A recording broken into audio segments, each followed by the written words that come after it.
नमस्कार, मैं सिंपल राठौड़ आदर्श शिक्षण संस्थान चूरू द्वारा संचालित ऑनलाइन क्लासों में आपका स्वागत करती हूँ। बच्चों, आज का अपना विषय है घुलन व अघुलनशील पदार्थ। कौन सी चीज़ें जल में आसानी से घुल जाती है और कौन सी चीज़ें नहीं घुलती है, इस चीज़ को अपन प्रयोग के द्वारा देखेंगे। आज अपन लेंगे कांच के 4 गिलास और उन गिलासों में अपन पानी भरेंगे। दिखाई दे रहा है आपको गिलास?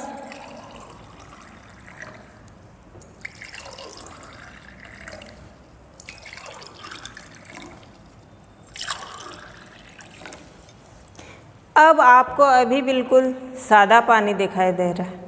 अपन सबसे पहले वाले गिलास के अंदर डालेंगे शुगर माने चीनी। अब चीनी डाल के अभी देखो नीचे दिखाई दे रही है आपको।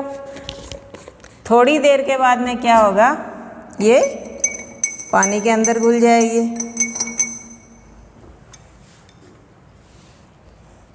उसके बाद में अपन डालेंगे नमक। अब नमक है वो चीनी से पहले घुलेगा क्योंकि उसके बारीक कण थे और ये चीनी है वो इसके मोटे कण है। थोड़ा समय लगेगा लेकिन ये घुल जाएगी। अब आपको नमक दिखाई दे रहा है क्या? नहीं दिखाई दे रहा।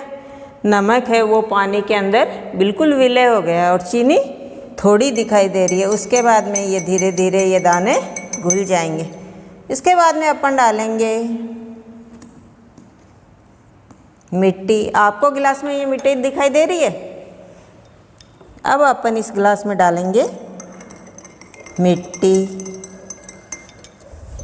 अब आप गौर से देखना कि आपको ये मिट्टी बिल्कुल विले दिखाई दे रही है, घुली हुई दिखाई दे रही है।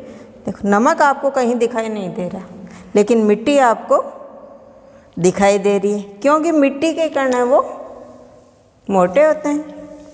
अब इसके बाद में अपन डालेंगे शाही। ये जो सादा पानी दिखाई दे रहा है,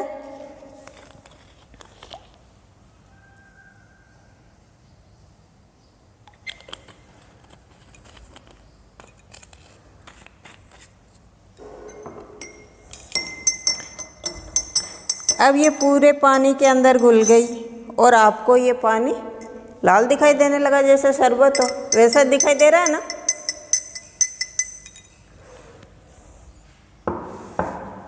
अब आप देखो कि इन चारों गिलासों में से आपको ऐसी कौन सी चीज़ है जो घुली हुई दिखाई नहीं दे रही। चीनी घुल गई, नमक बिल्कुल घुल गया, लेकिन मिट्टी पेंदे में दिखाई दे रही है ना। अब आपको इसको घुमाओगे, ये वापस दिखने लगे। पूरा पानी आपको मैला दिखाई दे रहा है और शाही है वो पूरे पानी के अंदर किस प्रकार घुल गई। तो अब आपको पता चल रहा है ना कि कौन सी चीज़ पानी के अंदर घुलती है और कौन सी चीज़ नहीं घुलती। जिस चीज़ के कण छोटे हो जो आसानी से विलय हो जाती है और जो कण मोटे होते हैं वो विलय नहीं हो पाते। वो उनके अंदर क्या है, वायु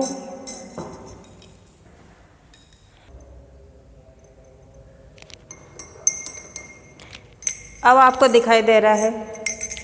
कुछ देर अपन ने इस गिलास को छोड़ दिया तो मिट्टी है वो पेंदे के अंदर जमा हो गई। अब अपन इसको वापस मिलाएंगे तो ये वापस पूरा पानी मैला हो जाएगा। अब आपको पता है कि और ये सभी चीज़ें जल के मध्य घुल गई लेकिन मिट्टी है वो पेंदे में जमा हो गई। अब आपके मन में ये प्रश्न उठता होगा कि आखिर ये मिट्टी क्यों नहीं घुली? वो दिखने में तो घुलने जैसी दिखती है, लेकिन जल के अणुओं के मध्य में रिक्त स्थान होता है। इस कारण से ये मिट्टी है वो उनमें विलय नहीं हो पाई और पेंदे में जमा हो गई और ये चीज़ें सारी उनमें घुल जाती है। अब अपन देखेंगे कि एक चौक का टुकड़ा लिया, अब इसको जल में डाल दिया।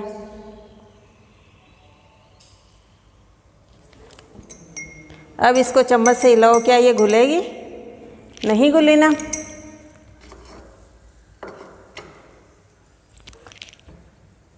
ये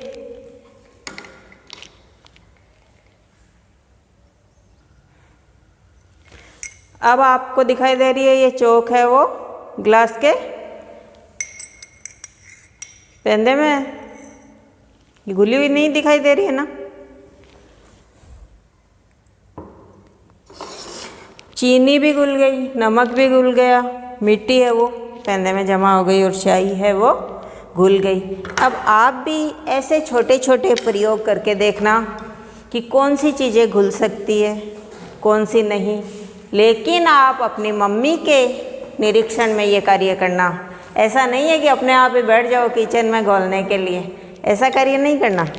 अच्छे से छोटा पात्र लेना, उसमें पानी डालना, फिर उसमें चुटकी भर नमक डाल के देखना कि ये घुला है कि नहीं घुला है। चीनी भी लो तो चुटकी भर लेना और अपने मम्मा को पूछ के ये कार्य करना। और जब स्कूले लगे आपके आचार्य दीदी आपको ये प्रयोग करवाए तो आप उसको ध्यान से देखना और करके सीखने से और सीख के उस ज्ञान को स्थायी रखने से आपका ज्ञान है वो एक स्थायी ज्ञान बनता है। और अवधारणा के अंदर जो भी चीज़ें सिखाई जाती है, आपकी जिज्ञासाएं उसमें शांत होती है। आपके मन में जो प्रश्न उठते हैं कई प्रकार के, उन सभी प्रश्नों के उत्तर आपको किसी चीज़ को प्रयोग के द्वारा देखने से, किसी चीज़ को आप प्रैक्टिकली देखते हो, इस चीज़ से आपका ज्ञान है वो स्थायी बनता है।